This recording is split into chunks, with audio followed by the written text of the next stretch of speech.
Bismillahirrahmanirrahim. Salam mahasiswa untuk kaum intelektual katanya. Salam pergerakan untuk warga pergerakan. Dan Assalamualaikum warahmatullahi wabarakatuh untuk umat Nabi Muhammad SAW. Baik, di sini karena merupakan video yang pertama, pastinya sahabat-sahabat semuanya itu bertanya apa sih isi kontennya. Isi konten di sini merupakan bedah buku gitu. Bedah buku, istilah review buku lah, bahasa gampangnya kayak gitu. Dari entah itu nantinya per bab, entah itu nantinya per subbab kayak gitu. Untuk buku sendiri, buku apa? Buku yang berhubungan dengan KPMI khususnya di bidang kaderisasi kayak gitu. Tapi nanti tenang, sahabat-sahabat semuanya bisa mengusulkan buku, mungkin bukan dari PMI atau mungkin dari ormas yang lain atau bukan dari mahasiswa sendiri. Ketika ingin mengusulkan buku apa nih yang kita bahas kayak gitu, itu sangat bisa, itu bebas, entah itu buku kanan ataupun buku kiri, nantinya depan belakang itu bebas. Yang penting untuk awal ini buku-buku KPMI yang dulu kayak gitu. Untuk yang pertama yaitu bukunya Fauzan Al-Fas, Simpul-simpul Sejarah Perjuangan PMI kayak gitu.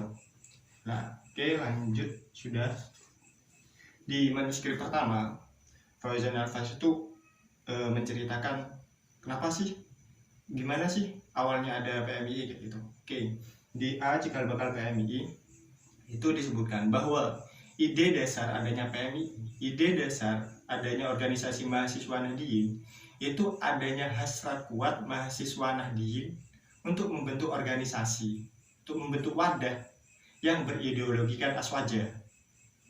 Keinginan hasrat kuatnya mahasiswa Nahdliyin untuk membentuk wadah organisasi yang berideologikan, berpemikiran aswaja gitu. Ingat, berpemikiran aswaja, soalnya banyak sudah ada organisasi Islam, tapi yang ngomongin berideologikan aswaja masih tanda tanya kayak gitu. Terus itu ide dasarnya, dan juga tidak bisa keinginan itu tidak bisa lepas dari eksistensi Ibnu. Karena apa? Ibnu pada waktu itu lahir pada tahun 1954 insyaallah itu, tapi banyak dari pengurusannya, fungsionarisnya itu berpredikat mahasiswa.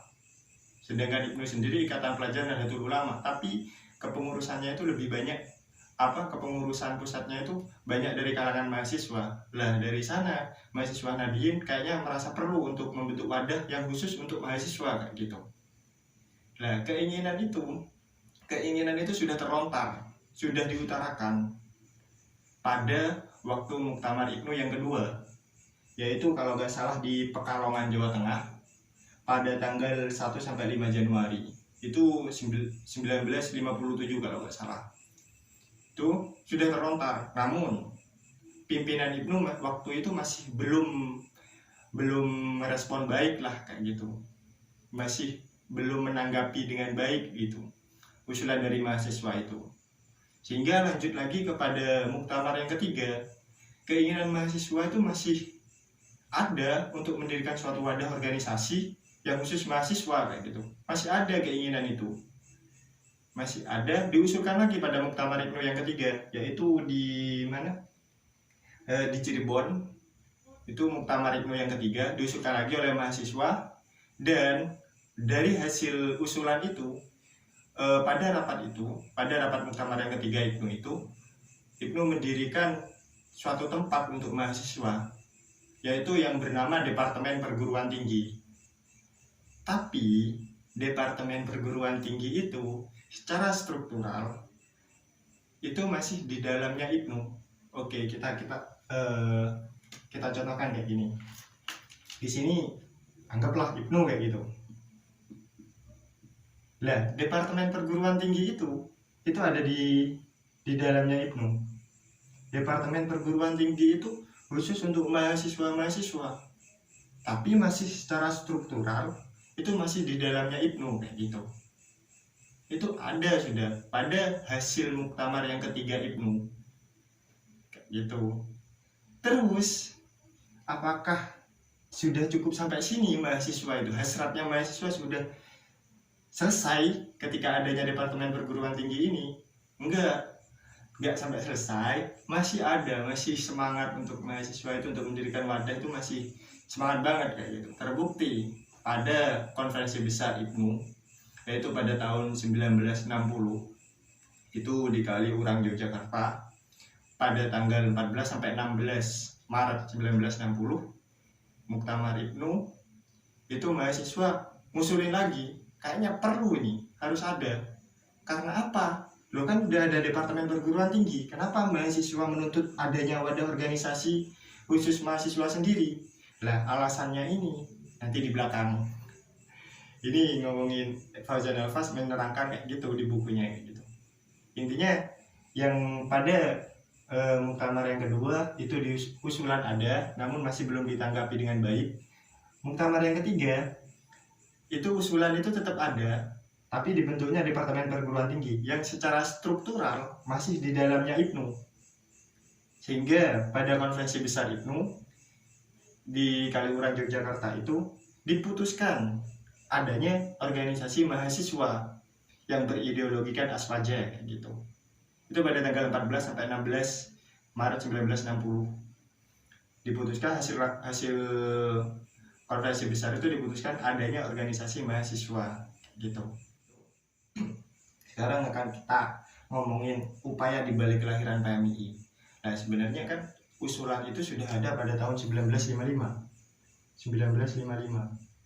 Mahasiswa sudah berkeinginan itu, sudah ingin adanya organisasi khusus mahasiswa kayak gitu. Tapi masih belum ditanggapi dengan baik oleh pimpinan IPNU sendiri gitu. Nah pada tahun ini juga itu sudah ada organisasi mahasiswa yang membentuk organisasi Nadiem kayak gitu. Contohnya di Jakarta sendiri ada IMANU, Ikatan Mahasiswa Nahdlatul Ulama Jakarta.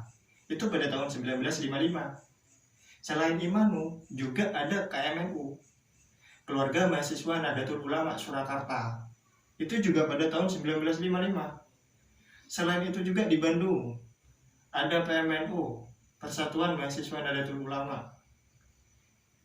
Sehingga keinginan itu sebenarnya udah ada, namun dari pimpinan IPNU sendiri masih belum kayak gitu.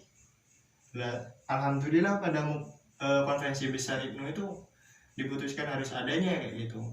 Dan dari ketiga yang saya sebutkan barusan, Jakarta, IMANU, KMNU, PMNU, yang bisa bertahan sampai lahirnya PMI, yaitu KMNU Surakarta sampai 1960. Dari 1955 sampai 1960 itu jarak 5 tahun lah gitu. Oke, tapi dengan adanya itu pimpinan IPNU sendiri pada waktu itu pada 1955 masih belum menanggapi dengan serius. Karena apa? Di sana pimpinan IPNU akan berusaha melihat yang pertama, seberapa besar sih potensi mahasiswa. Ingat, pertama potensi mahasiswa. Yang kedua, seberapa jauh sih kemampuan mahasiswa untuk mendirikan organisasi itu sendiri kayak gitu. Itu yang diteliti oleh pimpinan IPNU. Kenapa mahasiswa kok sampai seperti ini gitu? Dilihat oleh pimpinan-pimpinan IPNU kayak gitu. Dan juga tadi kita ngomongin Departemen Perguruan Tinggi yang masih secara struktural di dalamnya IPNU kayak gitu kan.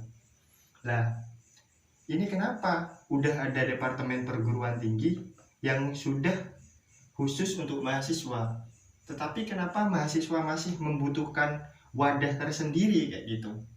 Alasan yang pertama yaitu kondisi objektif antara pelajar dan juga mahasiswa. Pastinya kan beda antara pelajar dan juga mahasiswa. Mahasiswa pengennya itu seperti ini gitu. Sedangkan siswa maunya seperti ini. Sangat objektif sekali antara perbedaan antara pelajar dan juga mahasiswa gitu. Sangat kelihatan. Untuk yang berstatus mahasiswa pastinya paham lah kayak gitu.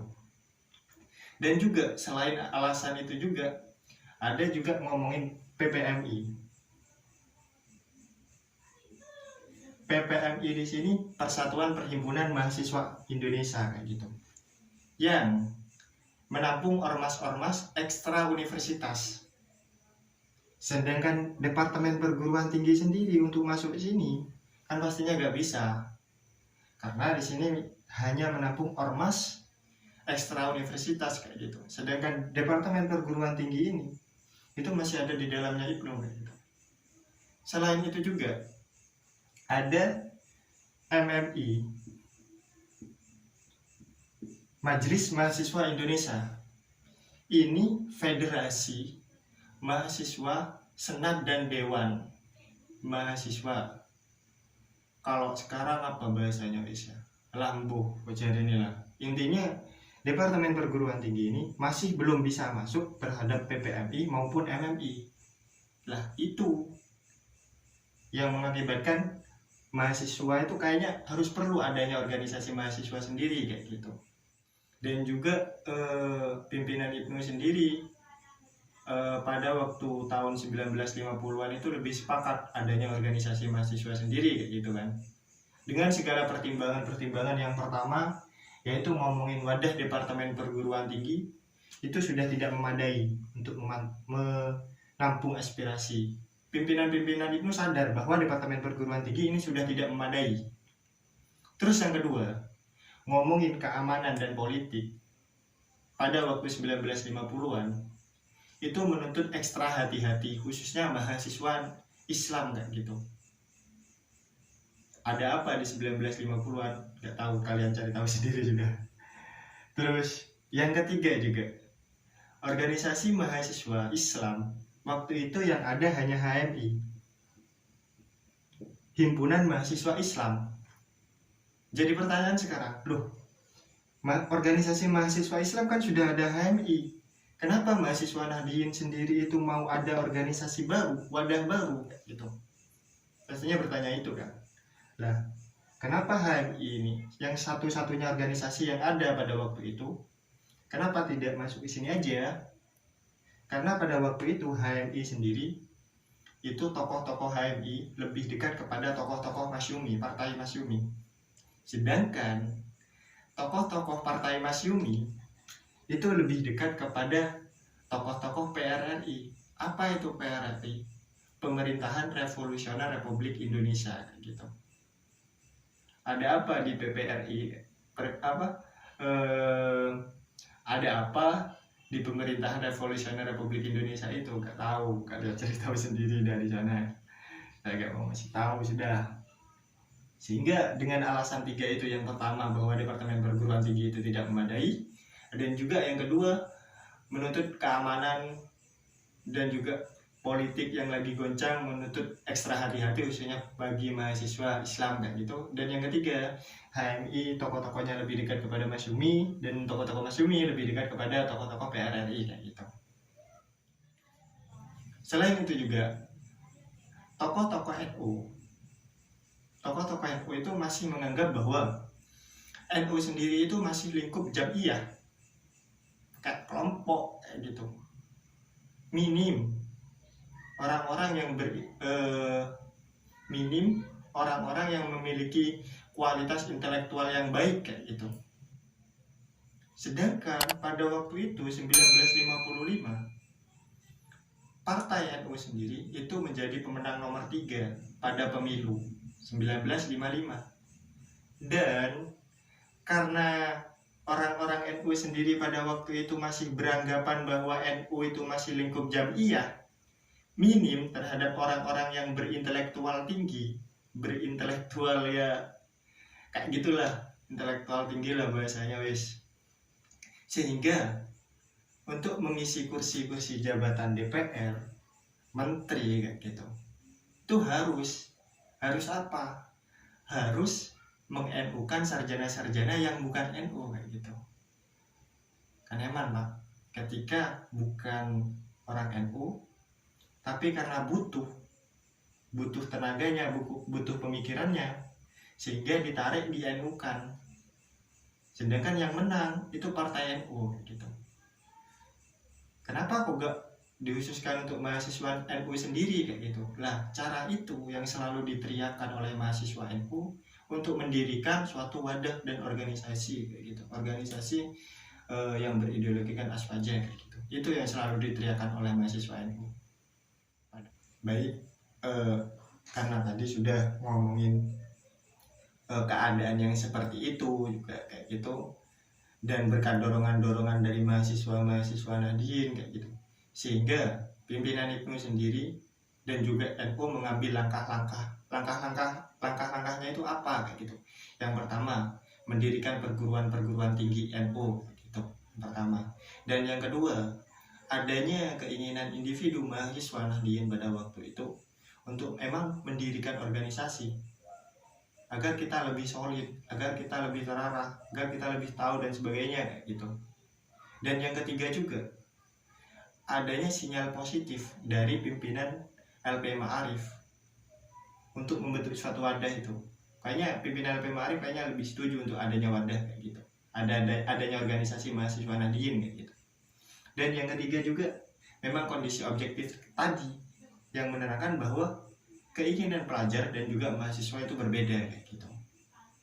Sehingga pada konferensi besar itu IPNU pada tanggal 14 sampai 16 kayak gitu Maret 1960, sahabat Ismail Maki selaku ketua Departemen Perguruan Tinggi ini, sahabat Ismail Maki, dan juga siapa ini Hartono BA, mantan wakil pimpinan usaha harian Pelita Jakarta kayak gitu, berbicara di depan forum mengusulkan bahwa emang harus ada kayak gitu, harus ada organisasi mahasiswa yang berideologikan Aswaja.